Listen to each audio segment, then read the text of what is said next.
पुरी जिला मुख्य चिकित्सालय नकली डाक्तर गिरफ आप्रोन पिंधि स्टेथ पकाई 7 दिन होला वार्ड रे बुलुथिले वार्ड रे रोगी को देखुथिले किंतु औषध लेखु नथिले।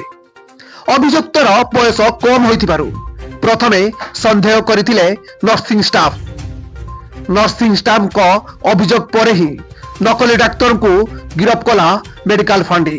गिरफ नकली डाक्तर पुरी स्थित एससीएस कॉलेज रो युक्त 2 विज्ञान छात्र होइतिबा जणा पड़िछि।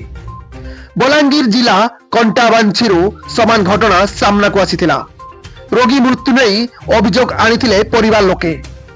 एही घटना रे पुलिस संपृक्त नकली डाक्तर को गिरफ करिथिला।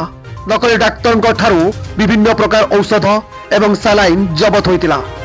मृतक जनक थिले लाठोर थाना अंचल श्रीमत कटा अस्थायी क्लिनिक खोली चिकित्सा करुथिले नकली डाक्तर। ब्यूरो रिपोर्ट 10 बजा टीवी। एमिति नुआ नुआ न्यूज अपडेट पई आम चैनल को सब्सक्राइब करंतु। हां लाइक शेयर करिया पई जमा भी भूली बेरी। नमस्कार।